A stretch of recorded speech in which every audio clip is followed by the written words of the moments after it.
সংঘাত কি তাহলে অনিবার্য? অবশ্যই অনিবার্য, কোনো ওয়ে নাই। শুধু অনিবার্য না, এই সংঘাতটা বন্ধ করার কোনো ওয়ে নাই। মানে সংঘাত হবে এবং এই সংঘাতের ফলে যে দুর্ভোগ দুর্দশা, আমরা সকল মানুষ যারা পরাজিত হবে তারা, যারা বিজয় হবে তারা, এবং আমজনতা সবাইকেই কষ্ট লাঘব হওয়ার কোনো ওয়ে নাই।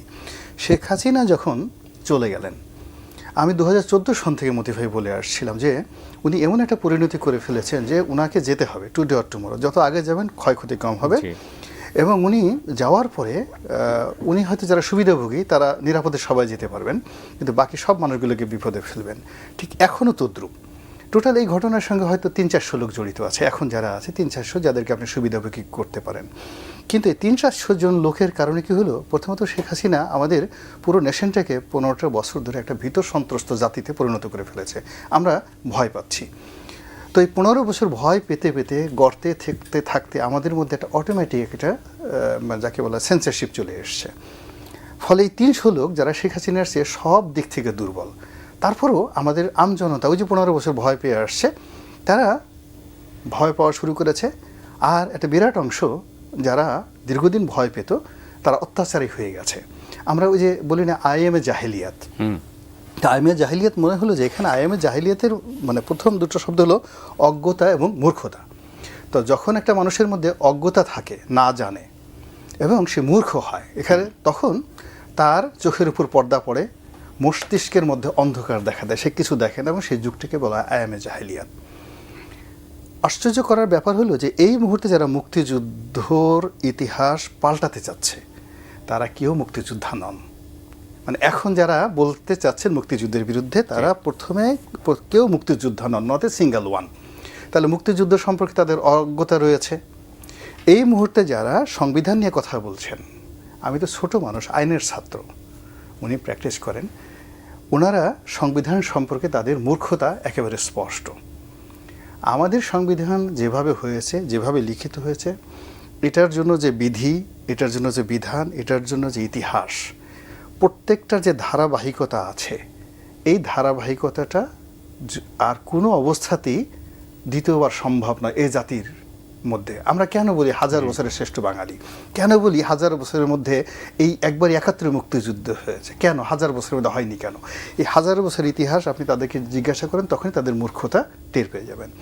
এখন তারা সংবিধান বোঝে না, মুক্তিযুদ্ধ করেনি, মুক্তিযুদ্ধ বুঝে না।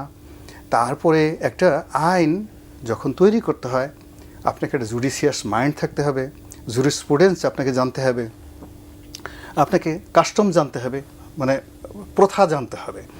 এবং আপনি একটা জাতি, যে একটা জাতির মধ্যে একটা প্রথা, যেমন আমরা পান্তা ভাত খাই, আমেরিকার লোক তো পান্তা ভাত খায় না।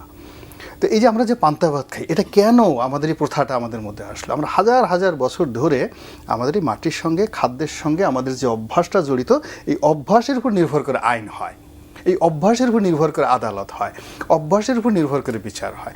আমাদের এই আদালতে কেন ইন্ডিয়ান সুপ্রিম কোর্টের আইনকে আমরা প্রেসিডেন্স হিসেবে মানি? কেন আমরা লাহোর হাইকোর্টের প্রেসিডেন্স মানি? কেন আমরা ইংল্যান্ডের কোর্টের রায়কে, টর্ট লকে আমরা মানি না?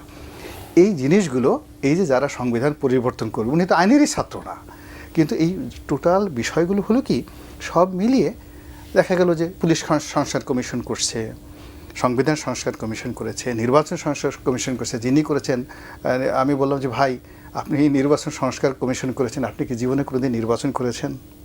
আপনার আপনজন কেউ কি এমপি ইলেকশন করেছে? আপনি কি জানেন যে একটা এমপি ইলেকশন করতে, চেয়ারম্যান ইলেকশন করতে কয় টাকা হয়, ঘুষ দিতে হয় কয় টাকা? আপনি কি জানেন যে এমপি মন্ত্রীর যে টিয়ার চুরি করে, এই চুরি কীভাবে করে? আর চুরি করার সময় গোডাউন থেকে যখন ব্যাগ বের করে চুঙ্গা মেরে কীভাবে পার ব্যাগ থেকে চাল চুরি করে নেয়, এবং ওইটা যখন এমপি সাহেব কীভাবে ম্যানেজ করতে হয়, এই জিনিসগুলো কি আপনি জানেন?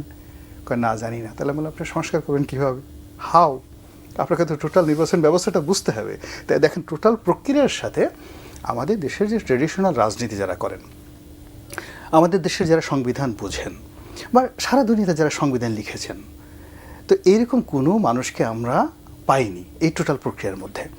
ফলে কি হলো, আপনি যদি কোনো কম্পাউন্ডারও না, রাস্তায় যে আপনার দেখা গেল যে চুল কাটে নাই, কোনো দিন চুল কাটে নাই মিস্টার বিন, হঠাৎ করে নিজে চুল কাটতে বসছে, তো একজন লোক এসে মনে করলো যে এটাই বোধহয় নাপিত, তো তাকে বললো তুমি চুল কেটে দাও, সে চুল কাটা শুরু করলো। তো চুল কাটা শুরু করার পরে সেখানে যে বিপত্তিগুলো ঘটলো মিস্টার বিনয় সেই বিখ্যাত, এখন এখানকার অবস্থা হয়েছে এই, যেই লোকগুলো যে কাজ করছে তাদের কারোরই সেই কাজ করার কোনো অভিজ্ঞতা নেই। না থাকার কারণে কি হলো, ফজলু ভাই খুব সুন্দর করে একটা কথা বলছেন, শেখ হাসিনার জমানাতে আমাদের ভয় ছিল, তো পিছনে যখন ভয় থাকে দৌড় দেওয়ার কিন্তু একটা রাস্তা থাকে, আমাদের একটা চাপ ছিল, উই হ্যাড এ প্রেশার। তো যখন একটা প্রেশার থাকে আমরা তখন ওই দাঁড়ানোর জন্য, প্রেশারের অ্যাগেনস্টে দাঁড়ানোর জন্য একটা শক্তি থাকে। কিন্তু বর্তমান জামানাতে মনে হচ্ছে কিয়ামতের আলামত, কিয়ামতের ইসরাফিল সিংহায় ফু দিলে যেভাবে মাধ্যাকর্ষণ শক্তি মহাকর্ষণ শক্তি জিরো হয়ে যাবে, তখন একটা পিঁপড়ার যে ওজন আর হিমালয় পাহাড়ের যে ওজন ওই কিয়ামতের সময় সেম হবে। এখন এই বাংলাদেশে সেম অবস্থা হয়ে গেছে, একটা পিঁপড়ার যে ওজন হয়ে গেছে আর হিমালয় পাহাড়ের ওজন সেম হয়ে গেছে। এই সমাজে মিস্টার সার্জিস আমাদের জাতীয় নেতা আর মিস্টার ফজলুর রহমান, এই দুজনের মধ্যে 19-20 পার্থক্য।